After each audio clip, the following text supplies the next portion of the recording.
SSLV D3 rocket விண்ணில் ஏவுவதற்கான count down வியாழக்கிழமை அன்று தொடங்குகிறது. இஸ்ரோ நிறுவனம் 175.5 கிலோ எடை கொண்ட அதிநவீன EOS Not 8 செயற்கைக்கோளை SSLV D3 ராக்கெட் மூலம் வரும் 16ஆம் தேதி காலை 9:17 மணிக்கு ஸ்ரீஹரிகோட்டாவிலிருந்து விண்ணில் செலுத்த உள்ளது.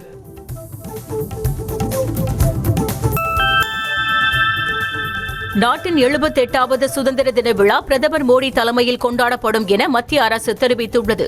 டெல்லி செங்கோட்டையின் கொத்தளத்தில் மூவர்ண கொடியை ஏற்றி நாட்டு மக்களுக்கு பிரதமர் மோடி வழக்கமான உரையை நிகழ்த்துவார் என்றும், இந்த ஆண்டு சுதந்திர தின விழாவின் கருப்பொருளாக வளர்ந்த பாரதம் at 2047 என்ற தலைப்பு வைக்கப்பட்டுள்ளதாகவும் தெரிவிக்கப்பட்டுள்ளது. சுதந்திர தின கொண்டாட்டங்களை முன்னிட்டு நாடு முழுவதும் பாதுகாப்பு ஏற்பாடுகள் தீவிரப்படுத்தப்பட்டுள்ளன. சுதந்திர தின விழாவை ஒட்டி நாடு முழுவதும் விழாக்கோலம் பூண்டுள்ளது. இதற்கிடையே அசம்பாவிதங்களை தடுக்கும் வகையில் காஷ்மீர் முதல் கன்னியாகுமரி வரை போலீசார் மற்றும் ராணுவ படையினர் குவிக்கப்பட்டுள்ளனர்.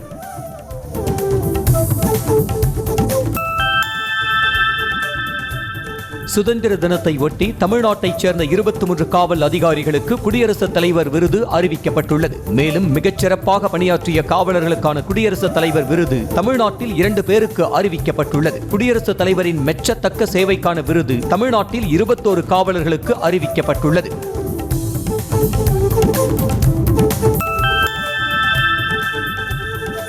சுதந்திர தின விழாவின் போது டெல்லி அல்லது பஞ்சாபில் பாகிஸ்தான் பயங்கரவாதிகள் தற்கொலை தாக்குதல் போன்ற பயங்கரவாத தாக்குதல்களை நடத்த திட்டமிட்டுள்ளதாக உளவு அமைப்புகள் எச்சரித்துள்ளன. ராணுவ முகாம்கள், வாகனங்கள் உள்ளிட்டவற்றை தாக்கும் திறன் வாய்ந்த பயங்கர வெடிப்பொருட்கள் ஜம்மு நகரில் பிடிபட்டதும் பயங்கரவாதிகளின் திட்டத்தை உறுதி செய்வதாக உளவு அமைப்புகள் தெரிவித்துள்ளன.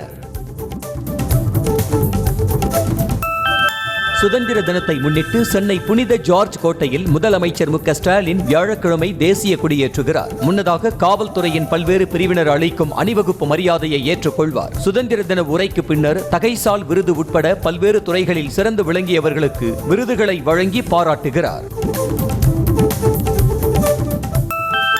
நாட்டு பிரிவினையின் போது நடந்த கலவரங்களில் பலியானவர்களுக்கு பிரதமர் மோடி அஞ்சலி செலுத்தியுள்ளார். பிரிவினை பயங்கரவாத நினைவு தினத்தை முன்னிட்டு எக்ஸ் பக்கத்தில் பதிவிட்டுள்ள அவர், பிரிவினையின் போது மோசமாக பாதிக்கப்பட்ட எண்ணிலடங்கா மக்களை இந்நேரத்தில் நினைவு கூறுவதாக குறிப்பிட்டுள்ளார்.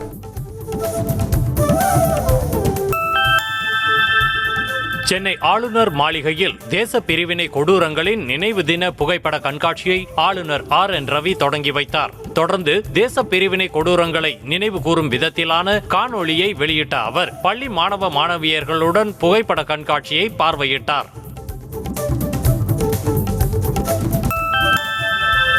கொல்கத்தா RG கர் மருத்துவக் கல்லூரி மருத்துவமனையின் 31 வயதான பெண் மருத்துவர் பாலியல் வன்கொடுமை செய்யப்பட்டு கொல்லப்பட்ட வழக்கில் CBI அதிகாரிகள் விசாரணையை துவக்கினர். கைதான நபரை CBI அலுவலகத்திற்கு அழைத்து வந்து அதிகாரிகள் விசாரணை நடத்தினர். இதனிடையே ஸ்ட்ரைக்கில் ஈடுபட்ட மருத்துவர்கள் கூட்டமைப்பு மத்திய அமைச்சர் நட்டாவுடன் நடந்த பேச்சுவார்த்தைக்கு பிறகு அதை கைவிட்டது. தங்களது மகள் கூட்டு பாலியல் வன்கொடுமைக்கு ஆளாகி இருக்கலாம் என கொல்கத்தாவில் கொலை செய்யப்பட்ட பெண் மருத்துவரின் பெற்றோர் உயர் நீதிமன்றத்தில் தெரிவித்திருக்கின்றனர். பெண் மருத்துவரின் பிரேத பரிசோதனை அறிக்கையில் கூறப்பட்டுள்ள விவரங்களின் அடிப்படையில் அவரது பெற்றோர் நீதிமன்றத்தில் மனு தாக்கல் செய்துள்ளனர். சுதந்திர தின தொடர் விடுமுறையை ஒட்டி பெரும்பாலான மக்கள் சொந்த ஊர்களுக்கு பயணிக்க இருப்பதால் சென்னையிலிருந்து தூத்துக்குடி, மதுரை, திருச்சி, கோவை, சேலம் உள்ளிட்ட நகரங்களுக்கு செல்லும் விமான டிக்கெட்டுகளின் விலை பன்மடங்கு உயர்ந்துள்ளது. அதே சமயம் சென்னையிலிருந்து டெல்லி, மும்பை, கொல்கத்தா, பெங்களூரு, ஹைதராபாத் உள்ளிட்ட நகரங்களுக்கு செல்லும் விமான கட்டணங்கள் உயரவில்லை. சுதந்திர தினத்தையொட்டி ஆளுநர் அளிக்கும் தேநீர் விருந்தை புறக்கணிப்பதாக திமுக அறிவித்துள்ளது. பல்வேறு காரணங்களை மேற்கோளிட்டு தேநீர் விருந்தை புறக்கணிப்பதாக திமுக கூட்டணி கட்சிகள் அறிவித்த நிலையில் திமுகவும் ஆளுநரின் தேநீர் விருந்தை புறக்கணிப்பதாக அதன் அமைப்பு செயலாளர் RS பாரதி தெரிவித்துள்ளார். சுதந்திர தின விழாவை முன்னிட்டு ஆளுநர் அளிக்கும் தேநீர் விருந்தில் அதிமுக பங்கேற்பதாக அறிவிக்கப்பட்டுள்ளது. திமுக மற்றும் அதன் கூட்டணி கட்சிகள் ஆளுநர் அளிக்கும் தேநீர் விருந்தை புறக்கணிப்பதாக அறிவித்துள்ள நிலையில் அதிமுக சார்பில் முன்னாள் அமைச்சர்கள் ஜெயக்குமார், பெஞ்சமின் உள்ளிட்டோர் தேநீர் விருந்தில் பங்கேற்க உள்ளனர்.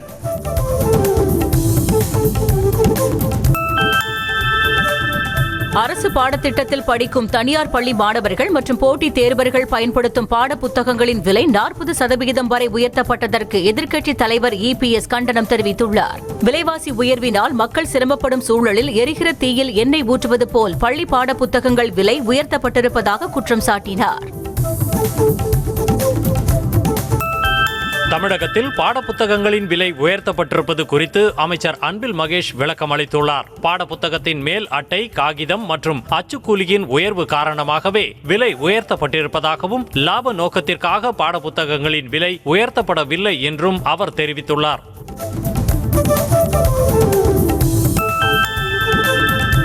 ஸ்ரீபெரும்புதூர், மாமல்லபுரம், திருவையாறு பேரூராட்சிகளை நகராட்சிகளாக தரம் உயர்த்தி தமிழ்நாடு அரசு அரசாணை வெளியிட்டுள்ளது. கடந்த ஆண்டு சட்டப்பேரவை கூட்டத்தொடரின் போது இந்த 3 பேரூராட்சிகளும் நகராட்சிகளாக தரம் உயர்த்தப்படும் என அரசின் சார்பில் அறிவிக்கப்பட்டது. அதன்படி மக்களிடம் கருத்து கேட்கப்பட்டு தகுதிகள் ஆராயப்பட்டு நகராட்சிகளாக தரம் உயர்த்தப்பட்டுள்ளது.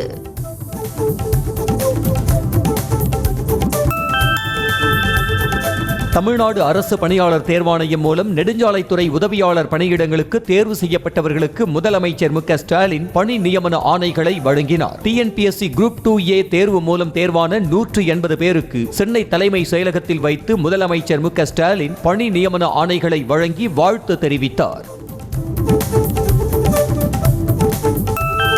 உதயநிதி ஸ்டாலின் துணை முதலமைச்சர் ஆக்கப்படுவாரா என்ற கேள்விக்கு யாருக்கு என்ன பதவி வழங்குவது என்பது குறித்து முதலமைச்சர் தான் முடிவெடுப்பார் என திமுக MP கனிமொழி பதிலளித்தார். சென்னை லயோலா கல்லூரியில் நடைபெற்ற நிகழ்ச்சிக்கு பின் செய்தியாளர்களை சந்தித்த அவர், ஆளுநர் நடுநிலையாக இருக்க வேண்டுமே தவிர ஒரு கட்சிக்காரர் போல் செயல்படக்கூடாது என்றார்.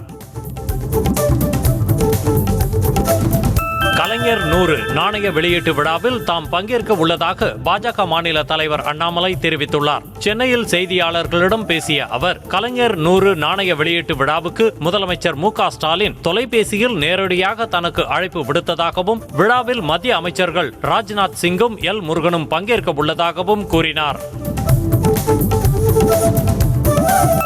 தன்னுடைய தம்பிகளின் வாக்குகளை கவர்வதற்காகவே தமிழ் புதல்வன் என்ற திட்டத்தை தமிழ்நாடு அரசு கொண்டு வந்துள்ளதாக நாதக ஒருங்கிணைப்பாளர் சீமான் குற்றம் சாட்டியுள்ளார். சிவகங்கை மாவட்டம் நெல்முடி கரையில் செய்தியாளர்களிடம் பேசிய அவர், உதயநிதி ஸ்டாலின் துணை முதல்வராக வந்தால் அதனை வரவேற்போம், வாழ்த்துவோம் என்றார். மத்திய அரசுக்கு எதிரான போராட்டத்தில் ஆவேசம் அடைந்த வைகோ மத்திய பட்ஜெட்டின் நகலை கிழித்தெறிந்தார். தமிழ்நாட்டிற்கு நிதி ஒதுக்காதது மற்றும் நீட் தேர்வு விவகாரத்தில் மத்திய அரசை கண்டித்து சென்னையில் மதிமுக சார்பில் ஆர்ப்பாட்டம் நடைபெற்றது. இதில் பங்கேற்று பேசிய அக்கட்சியின் பொதுச் செயலாளர் வைகோ, தமிழ்நாட்டிற்கு தர வேண்டிய நிதியை தர மறுத்தால் மத்திய அரசுக்கு எதிராக வரிகொடா இயக்கம் நடத்துவோம் என்று எச்சரித்தார். சுதந்திர தின உரையின் போது கோயம்பேடு பேருந்து நிலையத்தில் பசுமை பூங்கா அமைக்கப்படும் என்ற அறிவிப்பை முதலமைச்சர் மு.க.ஸ்டாலின் வெளியிட வேண்டும் என பாமக தலைவர் அன்புமணி ராமதாஸ் வலியுறுத்தியுள்ளார். கோயம்பேடு பேருந்து நிலையத்தை பசுமை பூங்காவாக மாற்றக் கோரி மாபெரும் கையெழுத்து இயக்கத்தை அவர் அரும்பாக்கத்தில் தொடங்கி வைத்தார்.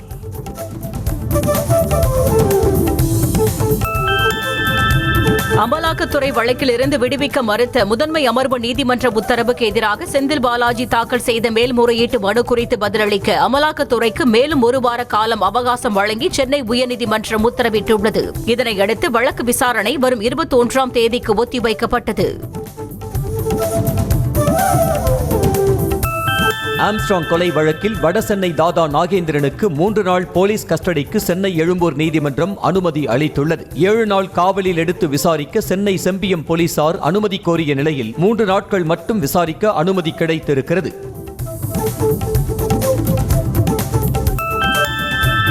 சென்னை மயிலாப்பூர் நிதி நிறுவன மோசடி தொடர்பாக மேலும் 2 பேரை பொருளாதார குற்றப்பிரிவு போலீசார் கைது செய்தனர். 144 முதலீட்டாளர்களிடம் 24 கோடியே 5 லட்சம் ரூபாயை மோசடி செய்ததாக எழுந்த புகாரில் அதன் நிர்வாக இயக்குநர் தேவநாதன் கைது செய்யப்பட்ட நிலையில் அதன் இயக்குநர்களான குணசீலன், மகிமைநாதன் ஆகியோரையும் போலீசார் கைது செய்தனர்.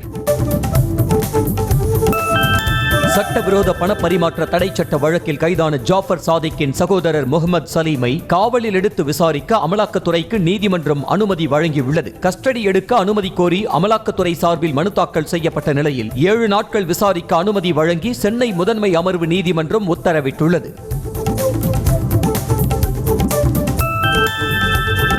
அதிமுக ஆட்சிக்கு வந்த பின் குடும்ப அட்டை உள்ள அனைத்து பெண்களுக்கும் மாதம் 2500 ரூபாய் வழங்கப்படும் என அதிமுக முன்னாள் அமைச்சர் KT ராஜேந்திர பாலாஜி உறுதியளித்துள்ளார். விருதுநகர் மாவட்டம் ராஜபாளையத்தில் அதிமுக சார்பில் நடைபெற்ற செயல் வீரர்கள் கூட்டத்தில் பேசிய அவர், மத்திய பட்ஜெட்டில் தமிழகத்திற்கு நிதி வாங்கி கொடுக்க முடியாத 40 எம்பிக்கள் இருந்தால் என்ன, மாடு மேய்க்க சென்றால் என்ன என கடுமையாக விமர்சித்தார்.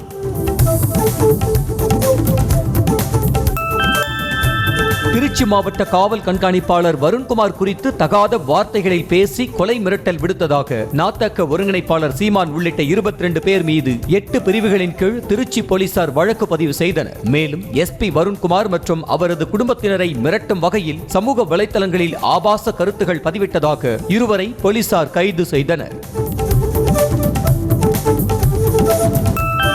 கடந்த சில நாட்களுக்கு முன்பு பெய்த மழையினால் அதிக அளவு மழைநீர் தேங்கிய விழுப்புரம் புதிய பேருந்து நிலையத்தில் அமைச்சர் KN நேரு ஆய்வு மேற்கொண்டார். பின்னர் செய்தியாளர்களிடம் பேசிய அவர், புதிய பேருந்து நிலையத்தை மேம்படுத்த 18 கோடி ரூபாய் நிதி ஒதுக்கப்பட்டு இனிவரும் காலங்களில் தண்ணீர் தேங்காத வகையில் நடவடிக்கை எடுக்கப்படும் என்றார். தமிழ்நாடு அரசு பணி தேர்வாணைய தலைவராக நியமிக்கப்பட்டுள்ள SK பிரபாகர் முதலமைச்சர் MK ஸ்டாலினை நேரில் சந்தித்து வாழ்த்து பெற்றார். சென்னை தலைமைச் செயலகத்தில் முதலமைச்சரை சந்தித்த பிரபாகர் IAS பூங்கொத்து கொடுத்து வாழ்த்து பெற்றார்.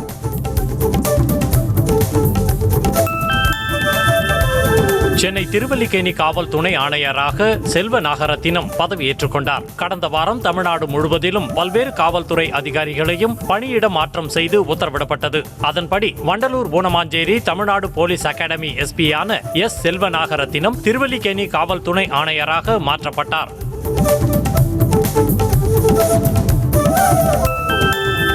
திருவண்ணாமலை மாவட்டத்தில் மேங்கோ ஜூஸ் குடித்த 5 வயது சிறுமி உயிரிழந்ததை தொடர்ந்து திருவள்ளூர் மாவட்டம் பொன்னேரி அருகேயுள்ள டெய்லி குளிர்பான நிறுவனத்தின் கிளை உற்பத்தி ஆலையில் உணவு பாதுகாப்புத்துறை அதிகாரிகள் சோதனை நடத்தினர்.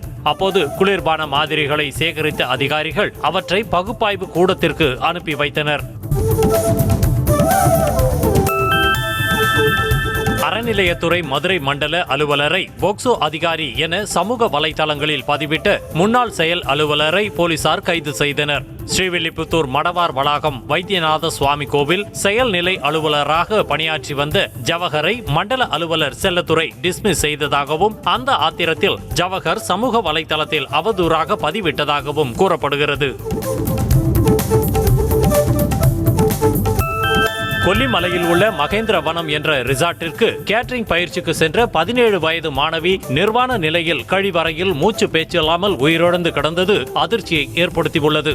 மாணவியின் மூக்கிலிருந்து ரத்தம் வழிந்து துடைக்கப்பட்டுள்ளதாக உறவினர்கள் குற்றம் சாட்டும் நிலையில் ஓட்டல் ஊழியர்கள் மற்றும் மாணவிகளிடம் போலீசார் விசாரணை மேற்கொண்டு வருகின்றனர். விருதுநகர் மாவட்டம் ஸ்ரீவில்லிபுத்தூர் அருகே ஏற்பட்ட பட்டாசு ஆலை வெடி விபத்தில் 2 பேர் உடல் சிதறி உயிரிழந்தனர். மாயத்தேவன்பட்டி பகுதியில் உள்ள ஜெயந்தி பட்டாசு ஆலையில் பட்டாசு தயாரிப்பதற்கான கெமிக்கல் மருந்தை இறக்கிக் கொண்டிருந்த போது வெடி விபத்து ஏற்பட்டது. இதில் புள்ளக்குட்டி, கார்த்திக் ஆகிய 2 உடல் சிதறி உயிரிழந்தனர்.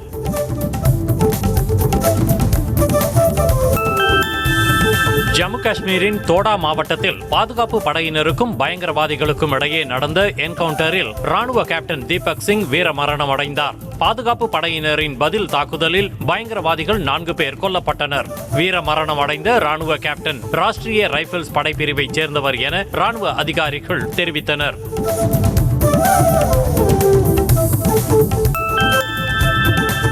டெல்லி மதுபான உரிம வழக்கில் CBI அதிகாரிகளால் கைது செய்யப்பட்டு சிறையில் இருக்கும் முதலமைச்சர் கெஜ்ரிவாலுக்கு இடைக்கால ஜாமீன் வழங்க உச்சநீதிமன்றம் மறுத்துவிட்டது. CBI கைது செய்தது தவறு என அவர் தொடர்ந்த வழக்கு தள்ளுபடி செய்யப்பட்டதால் இடைக்கால ஜாமீன் கோரி கெஜ்ரிவால் உச்சநீதிமன்றத்தை நாடினார். இதுகுறித்து CBI வரும் 23ஆம் தேதிக்குள் பதிலளிக்க நீதிபதிகள் உத்தரவிட்டனர்.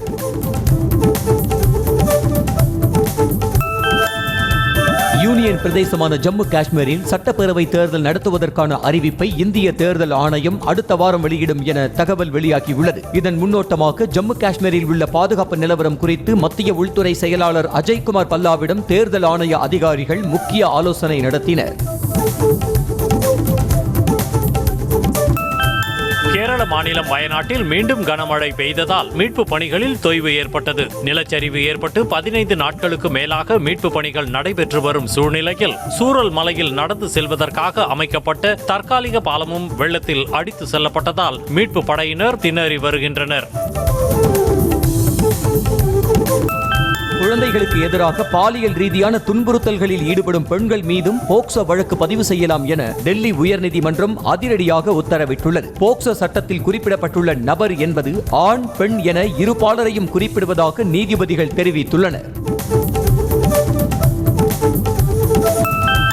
விந்தணு கருமுட்டை தானம் செய்தவர்களுக்கு குழந்தை மீது எந்த சட்ட உரிமையும் கிடையாது என மும்பை உயர்நீதிமன்றம் உத்தரவிட்டுள்ளது. தங்கை கருமுட்டை மூலம் குழந்தையை பெற்றெடுத்த தாய் தொடுத்த வழக்கில் இந்த தீர்ப்பை வழங்கிய நீதிபதிகள் மனுதாரர் தான் குழந்தைக்கு சட்டப்பூர்வ தாய் என்றும் குழந்தைகளை பார்க்க அவரை அனுமதிக்க வேண்டும் என்றும் தெரிவித்தனர்.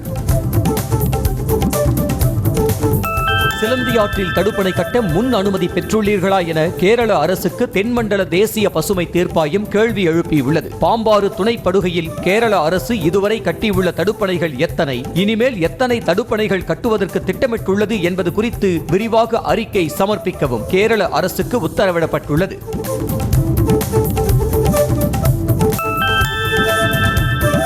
நடப்பு கல்வி ஆண்டில் திறந்த மற்றும் தொலைதூர கல்வி நிறுவனங்களில் சேர விரும்பும் மாணவர்களுக்கான புதிய சேர்க்கை நடைமுறையை UGC எனப்படும் பல்கலைக்கழக மானியக் குழு வெளியிட்டுள்ளது.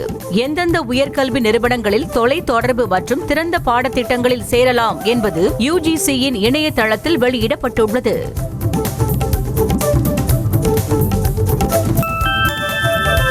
சர்வதேச அளவில் பிரபலமாக உள்ள ஸ்டார்பக்ஸ் காஃபி நிறுவனத்தின் CEO-ஆக பதவியேற்ற ஒரே வருடத்தில் இந்திய வம்சாவளியைச் சேர்ந்த லட்சுமண் நரசிம்மன் அப்பதவியிலிருந்து நீக்கப்பட்டதன் காரணம் வெளியாகியுள்ளது.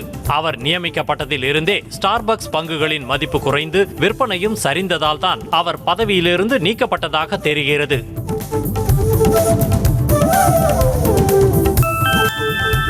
அயோத்தியின் பக்தி சாலை மற்றும் ராமர் சாலையில் அமைக்கப்பட்டிருந்த 4000த்திற்கும் அதிகமான மின் விளக்குகள் திருடப்பட்டு விட்டதாக போலீசார் தெரிவித்துள்ளனர். யாஷ் என்டர்பிரைசஸ் என்ற நிறுவனம் இந்த மின் விளக்குகளை சுமார் 50 லட்சம் ரூபாய் செலவில் அமைத்தது. ஆனால் இவற்றை இப்போது காணவில்லை என அந்த நிறுவனமே ராம ஜென்ம பூமி காவல் நிலையத்தில் புகார் அளித்துள்ளது.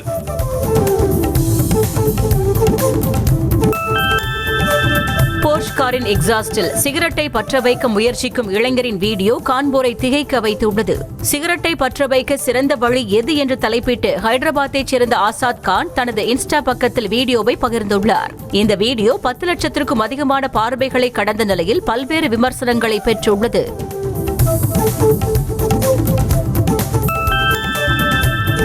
116 பயணிகளுடன் கோவாவின் டெபோலிம் விமான நிலையத்தில் இருந்து மும்பைக்கு புறப்பட்ட ஏர் இந்தியா விமானம் பறவை மோதியதால் ரத்து செய்யப்பட்டது. விமானத்தின் என்ஜின் மீது பறவை மோதியதும் அங்கிருந்து புகை வந்ததாகவும் அந்த நிலையில் டேக் ஆஃப் செய்வது ஆபத்தானது என்பதால் விமானம் தரையிறக்கப்பட்டதாகவும் டெபோலிம் விமான நிலையத்தின் இயக்குநர் ஜெயராஜன் தெரிவித்தார். குஜராத்தில் 2 சிங்கங்களை 2 நாய்கள் தைரியமாக எதிர்கொண்ட காட்சிகள் வெளியாகி திகிலூட்டுகிறது. அம்ரேலி மாவட்டம் சவர்குண்ட்லா பகுதியில் நள்ளிரவில் உலா வந்த 2 சிங்கங்களை கண்டு மாட்டுத் தொழுவத்தில் இருந்த 2 நாய்கள் குரைத்துக் கொண்டிருந்தன. இதில் வெறியான சிங்கங்கள் வேகமாக கர்ஜித்து கதவை மோதி அவைகளை பயமுறுத்த முயன்றன. கல்வி வேலை வாய்ப்பில் பிற பிற்படுத்தப்பட்ட வகுப்பினருக்கான கிரிமிலேயர் முறையை ஒழிக்க வேண்டும் என பாமக நிறுவனர் ராமதாஸ் வலியுறுத்தியுள்ளார். கல்வி மற்றும் வேலை வாய்ப்புகளில் SC/ST இடஒதுக்கீட்டில் கிரிமிலேயர் முறையை அறிமுகம் செய்ய வேண்டும் என்ற உச்சநீதிமன்றத்தின் அறிவுறுத்தல் நடைமுறைக்கு வராது என்ற மத்திய அரசின் அறிவிப்பை அவர் வரவேற்றுள்ளார்.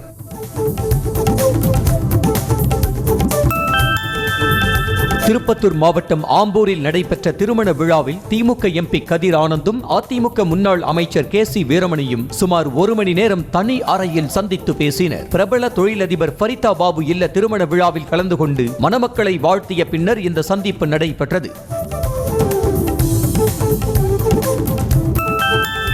சென்னை தினம் 2024 கொண்டாடும் வகையில் சென்னை அரசு அருங்காட்சியகம் சார்பில் ரீல்ஸ் வீடியோ போட்டி அறிவிக்கப்பட்டுள்ளது. அதில் பங்கேற்கும் போட்டியாளர்கள் சென்னை நகரின் வரலாறு, கட்டிடக்கலை, கலாச்சாரம், உணவு வகைகள் உள்ளிட்டவற்றை பிரதிபலிக்கும் வகையில் 30 முதல் 90 வினாடிகளுக்குள் இருக்குமாறு 2 ரீல்ஸ் வீடியோக்களை இன்ஸ்டாகிராம் அல்லது Facebook பக்கங்களில் பதிவேற்ற வேண்டும்.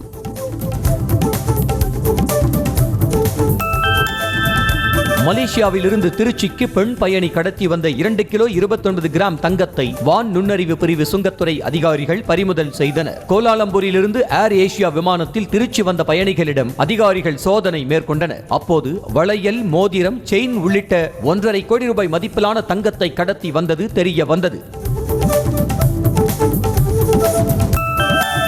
மயிலாடுதுறை திருவாரூர் சாலையில் பாலம் கட்டுமான பணி நடைபெற்ற இடத்தில் இருந்த பள்ளத்தில் விழுந்து இளைஞர் உயிரிழந்தது தொடர்பாக ஒப்பந்த நிறுவனத்தின் திட்ட உதவி மேலாளரை போலீசார் கைது செய்தனர். எச்சரிக்கை பலகை ஏதும் வைக்காததே விபத்திற்கான முக்கிய காரணம் என கூறப்பட்ட நிலையில் பாலத்தை கட்டி வரும் சக்தி கட்டுமான நிறுவன உதவி திட்ட மேலாளர் நாகராஜனை போலீசார் கைது செய்தனர். திருவண்ணாமலை மாவட்டம் ஆரணி அருகே சாலையில் சென்று கொண்டிருந்த கார் மீது ராட்சச மரம் விழுந்த சிசிடிவி காட்சி வெளியாகி அதிர்ச்சியை ஏற்படுத்தியுள்ளது. சாலையோரமாக இருந்த மரம் திடீரென சாய்ந்து விழுந்ததில் கார் அப்பளம் போல் நொறுங்கியது. ஜேசிபி மூலம் மரத்தை அகற்றி காருக்குள் சிக்கிய 3 பேரை போலீசார் மீட்டு சிகிச்சைக்கு அனுப்பி வைத்தனர். ராணிப்பேட்டை மாவட்டம் அரக்கோணம் அருகே வெறிநாய் கடித்த 4 வயது சிறுவன் 48 நாட்கள் கழித்து சிகிச்சை பலனின்றி உயிரிழந்தது சோகத்தை ஏற்படுத்தியுள்ளது. அரக்கோணம் அடுத்த கணபதிபுரம் பகுதியைச் சேர்ந்த நிர்மலை கடந்த ஜூன் மாதம் 26ஆம் தேதி வெறிநாய் கடித்தது. மேல் சிகிச்சைக்காக செங்கல்பட்டு அரசு மருத்துவமனையில் அனுமதிக்கப்பட்ட சிறுவன் சிகிச்சை பலனின்றி உயிரிழந்தான்.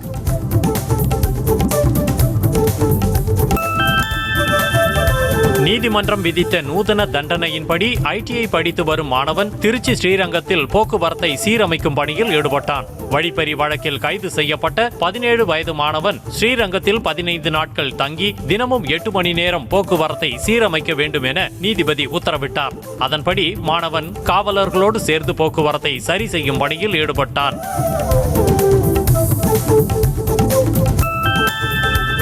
தஞ்சை மாவட்டம் ஒரத்தநாடு அருகே காதலியை நண்பர்களுடன் சேர்ந்து கூட்டு பாலியல் வன்கொடுமை செய்த காதலன் உட்பட 4 பேரை போலீசார் கைது செய்தனர்.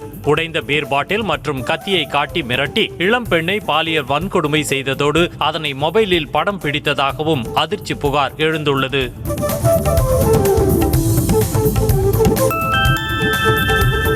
மும்பையிலிருந்து அரக்கோணம் வழியாக நாகர்கோவில் வரை செல்லும் ரயிலில் தமிழ்நாட்டைச் சேர்ந்த 2 பெண்களிடம் தேநீரில் மயக்க மருந்து கலந்து கொடுத்து நகை மற்றும் பணத்தை கொள்ளையடித்துச் சென்றனர். மயக்க மருந்து அருந்தியதால் பாதிக்கப்பட்ட விருத்தாச்சலத்தை அடுத்த மதியனூரைச் சேர்ந்த தமிழ்ச்செல்வி மற்றும் ரேணுகா மேரி ஆகிய இருவரும் மருத்துவமனையில் அனுமதிக்கப்பட்டனர்.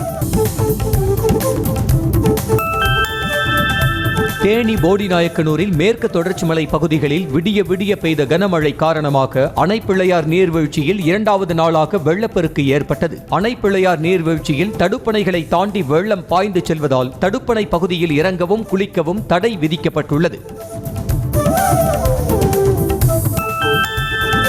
நீர்பிடிப்பு பகுதிகளில் பெய்த மழையால் தேனி மாவட்டம் கும்பக்கரை அருவியில் ஏற்பட்ட வெள்ளப்பெருக்கு இன்னும் குறையாத நிலையில் அருவியில் குளிப்பதற்கு 3வது நாளாக தடை விதிக்கப்பட்டது. வெள்ளப்பெருக்கு குறைந்து நீர்வரத்து சீராகும் வரை இந்த தடை தொடரும் என வனத்துறை சார்பில் தெரிவிக்கப்பட்டுள்ளது.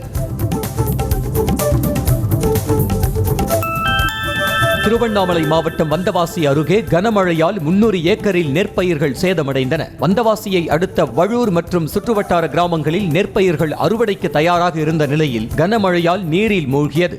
ஏக்கருக்கு 20,000 முதல் 40,000 செலவு செய்த நிலையில் அரசு இழப்பீடு வழங்க வேண்டும் என விவசாயிகள் கோரிக்கை விடுத்துள்ளனர்.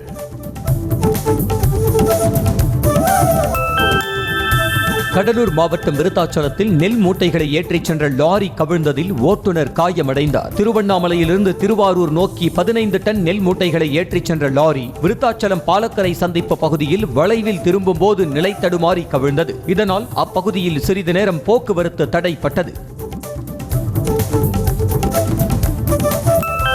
காசோலை மோசடி வழக்கில் திரைப்பட தயாரிப்பாளர் சதீஷ்குமாருக்கு விதிக்கப்பட்ட 6 மாத சிறை தண்டனையை நிறுத்தி வைத்ததை எதிர்த்து தொடரப்பட்ட மனுவை சென்னை உயர்நீதிமன்றம் தள்ளுபடி செய்துள்ளது. சினிமா பைனான்சியர் ககன் போத்ரா சார்பில் மனு தாக்கல் செய்யப்பட்ட நிலையில் தண்டனையை நிறுத்தி வைப்பதால் மனுதாரருக்கு எந்த பாதிப்பும் இல்லை என கூறி நீதிபதிகள் தள்ளுபடி செய்தனர்.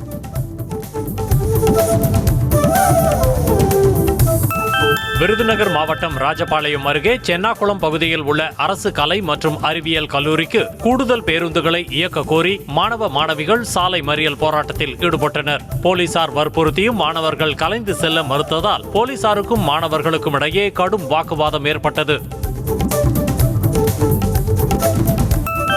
மதுரை மாவட்டம் சாமநத்தம் கிராமத்தில் கபடி போட்டியின் வரவு செலவு தொடர்பான கமிட்டி கூட்டத்தில் பங்கேற்க அனுமதிக்காத ஆத்திரத்தில் இளைஞர்கள் அடாவடியில் ஈடுபட்டனர். மது போதையில் கிராமத்தில் இருந்த கார், ஆட்டோ மற்றும் இருசக்கர வாகனங்களை வாள் மற்றும் அரிவாள் கொண்டு இளைஞர்கள் அடித்து நொறுக்கிய சம்பவம் அப்பகுதியில் பரபரப்பை ஏற்படுத்தியது.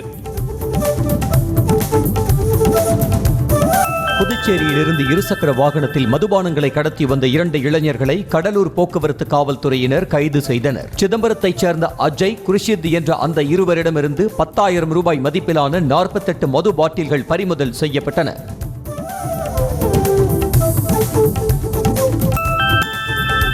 திருவண்ணாமலை அருகே புனல்காடு கிராமத்தில் குப்பை கிடங்கு அமைக்க எதிர்ப்பு தெரிவித்து ஆடையூர் கிராமத்தைச் சேர்ந்த பெண்கள் சாலையின் குறுக்கே கார்பெட் விரித்து அமர்ந்து சாலை மறியலில் ஈடுபட்டனர். மேலும் புனல்காடு குப்பை கிடங்கில் குப்பைகளை கொட்டிய லாரிகளையும் ஆடையூர் கிராம பெண்கள் சிறைப்பிடித்து போராட்டம் நடத்தினர்.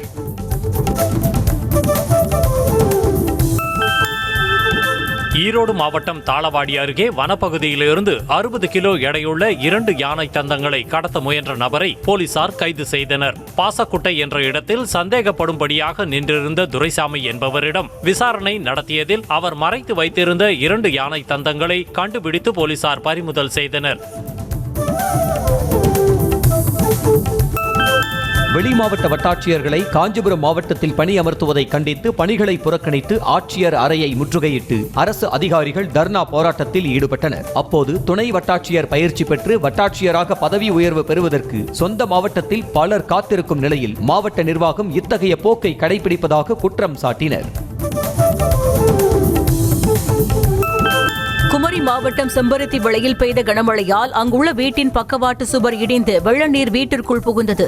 மேலும் அங்குள்ள 10க்கும் மேற்பட்ட வீடுகளின் சுவர்களில் தண்ணீர் கசிவு ஏற்பட்டு இடிந்து விழும் அபாயம் ஏற்பட்டுள்ளது. இதனால் 45க்கும் மேற்பட்டோர் வெளியேற்றப்பட்டு அருகில் உள்ள முகாமில் தங்க வைக்கப்பட்டுள்ளனர். பல்வேறு ஊழல் வழக்குகளில் சிக்கியதை அடுத்து ஜப்பான் பிரதமர் ஃபுமியோ கிஷிடா அடுத்த மாதம் பதவி விலக உள்ளதாக கூறப்படுகிறது. ஊழல் குற்றச்சாட்டுகள் காரணமாக அவரது அரசியல் எதிர்காலம் கேள்விக்குறியாகி விட்டதால் ஆளும் லிபரல் டெமோக்ராட்டிக் கட்சியின் தலைவராகவும் அவர் தொடர மாட்டார் எனவும் தகவல் வெளியாகியுள்ளது.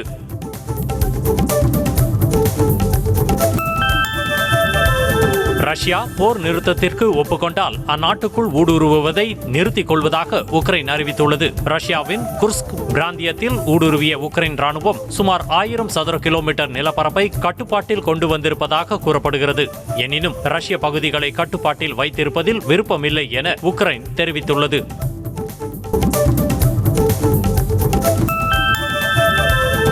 மெட்டா நிறுவன முதன்மை செயல் அதிகாரி மார்க் ஜக்கர்பர்க் தனது மனைவியின் சிலையை நிறுவி காதலை வெளிப்படுத்தியுள்ளார். நீண்ட நாள் காதலர்களான மார்க் ஜக்கர்பர்க், பிரிசிலா சான் ஆகியோருக்கு கடந்த 2012ஆம் ஆண்டு திருமணமாகி 3 குழந்தைகளும் உள்ளன. மனைவி மீதான காதலை வெளிப்படுத்த விரும்பிய மார்க் தனது வீட்டின் பின்புறம் உள்ள தோட்டத்தில் அவரது அழகிய சிலையை நிறுவியுள்ளார்.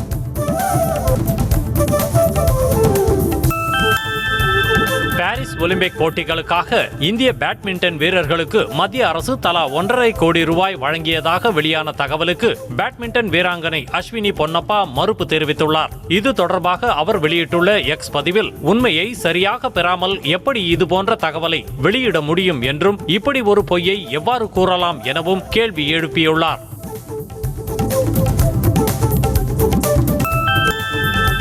இந்திய கிரிக்கெட் அணியின் பந்து வீச்சு பயிற்சியாளராக தென்னாப்பிரிக்க முன்னாள் வீரர் மோர்னே மோர்கல் நியமிக்கப்பட்டுள்ளார். செப்டம்பர் 1ஆம் தேதி முதல் மோர்னே மோர்கல் தனது பணியை தொடங்க உள்ளார். IPL தொடரில் லக்னோ அணியின் ஆலோசகராக கம்பீர் செயல்பட்ட போது மோர்னே மோர்கல் அந்த அணியின் பந்து வீச்சு பயிற்சியாளராக செயல்பட்டார் என்பது குறிப்பிடத்தக்கது. ஜப்பான் ஓபன் பேட்மிண்டன் தொடரிலிருந்து இந்தியாவின் முன்னணி வீரர்களான லக்ஷயா சென், HS பிரணாய் மற்றும் வீராங்கனை PV சிந்து ஆகியோர் விலகியுள்ளனர். இத்தொடர் யோகோஹாமாவில் வரும் 20ஆம் தேதி முதல் தொடங்க உள்ள நிலையில் பல்வேறு நாடுகளைச் சேர்ந்த முன்னணி வீரர்களும் விலகியுள்ளதாக கூறப்படுகிறது. பாரிஸ் ஒலிம்பிக் மல்யுத்தத்தில் ஒரே ஒரு பதக்கம் மட்டுமே பெற்று இந்தியா பின்தங்கியுள்ளதற்கு கடந்த வருடம் மல்யுத்த வீரர் வீராங்கனைகள் நடத்திய போராட்டமே காரணம் என பிரிஜ் பூஷனின் நண்பரும் இந்திய மல்யுத்த சம்மேளன தலைவர் சஞ்சய் சிங் கூறிய கருத்து சர்ச்சையை ஏற்படுத்தியுள்ளது. வினேஷ் போகத் தகுதி நீக்கத்திற்கு வினேஷ் போகத்தான் காரணம் என்றும் அவர் தெரிவித்துள்ளார்.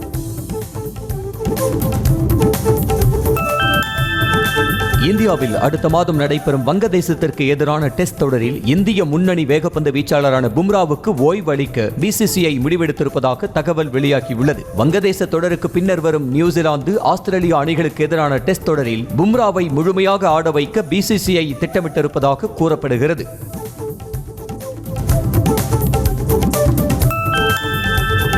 கிரீஸ் நாட்டில் விடுமுறையை கொண்டாடி வரும் ஹர்திக் பாண்டியா பிரிட்டிஷ் பாடகி ஜாஸ்மின் வாலியாவுடன் டேட்டிங்கில் இருப்பதாக கூறப்படுகிறது. இன்ஸ்டாகிராமில் இருவரும் பின்தொடர்ந்து வருவதுடன் புகைப்படங்களுக்கும் லைக் செய்து வருகின்றனர். ஜாஸ்மின் வாலியாவும் இந்திய வீரர்களில் ஹர்திக் பாண்டியாவை மட்டுமே பின்தொடர்ந்து வருகிறார் என்பது குறிப்பிடத்தக்கது.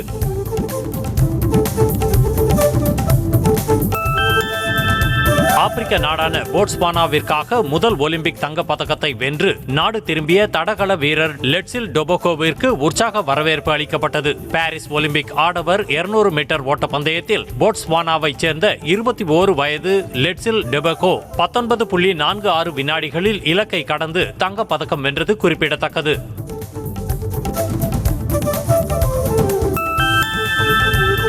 ஒலிம்பிக் போட்டியில் ஆஸ்திரேலியா மொத்தம் 53 பதக்கங்களை வென்று பட்டியலில் 4ஆம் இடம் பிடித்த நிலையில் பதக்கங்களுடன் நாடு திரும்பிய வீரர் வீராங்கனைகளுக்கு சிட்னி விமான நிலையத்தில் சிறப்பான வரவேற்பு அளிக்கப்பட்டது. சிறுவர் முதல் பெரியவர்கள் வரை வீரர் வீராங்கனைகளுடன் நின்று புகைப்படம் எடுத்துக் கொண்டதோடு ஆட்டோகிராஃப் வாங்கியும் மகிழ்ந்தனர்.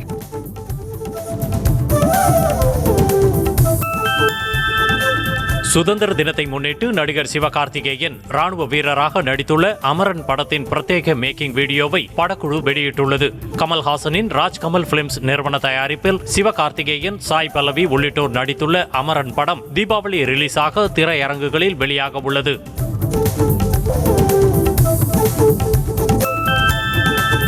தங்களான் திரைப்படம் வியாழக்கிழமை வெளியாகவிருக்கும் நிலையில் நடிகர் சூர்யா வாழ்த்து தெரிவித்துள்ளார். இது தொடர்பாக அவர் வெளியிட்டுள்ள எக்ஸ் பதிவில் தங்களான் வெற்றி மிகப்பெரியதாக இருக்கும் என்று குறிப்பிட்டுள்ளார். கங்குவா படத்தில் நடித்த சூர்யா தங்களான் படத்திற்கு வாழ்த்து தெரிவித்திருப்பது ரசிகர்களை மகிழ்ச்சியில் ஆழ்த்தி உள்ளது.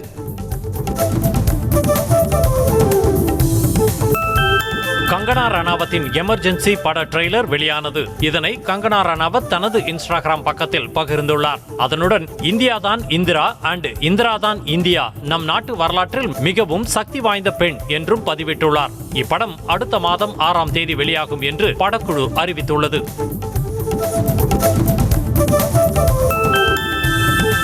மங்காத்தா படம் பண்ணும் போதே தாங்கள் அடுத்து விஜயுடன் படம் பண்ண வேண்டும், அது நல்லா இருக்கும் என அஜித் கூறியதாக வெங்கட் பிரபு தெரிவித்துள்ளார். அஜித் சொன்னதை போலத்தான் தற்போது செய்திருப்பதாக தெரிவித்த வெங்கட் பிரபு விஜயின் சினிமா பயணத்திற்கு ஃபேர்வெல் கொடுக்கும் படமாக கோட் இருக்கும் என்றும் அவர் நெகிழ்ச்சி தெரிவித்தார்.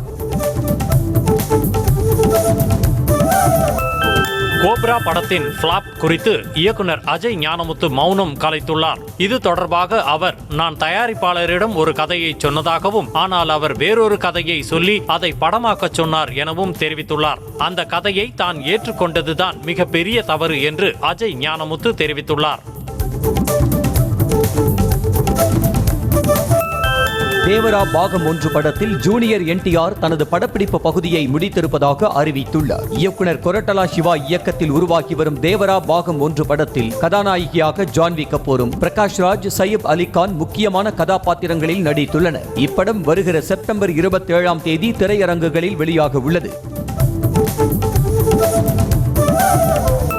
மிகவும் எதிர்பார்க்கப்பட்ட ஹாரர் படமான ஏலியன் ரோமுலஸ் தமிழில் வெளியாக உள்ளது. இந்த படம் வருகிற 16ஆம் தேதி அமெரிக்க திரையரங்குகளில் வெளியாக உள்ளது. அதன் பின்னரே இந்தியாவில் வருகிற 23ஆம் தேதி வெளியாக உள்ளது. இந்த ஹாரர் திரைப்படம் ரசிகர்களுக்கு திகிலூட்டும் அனுபவத்தை கொடுக்கும் என்று எதிர்பார்க்கப்படுகிறது.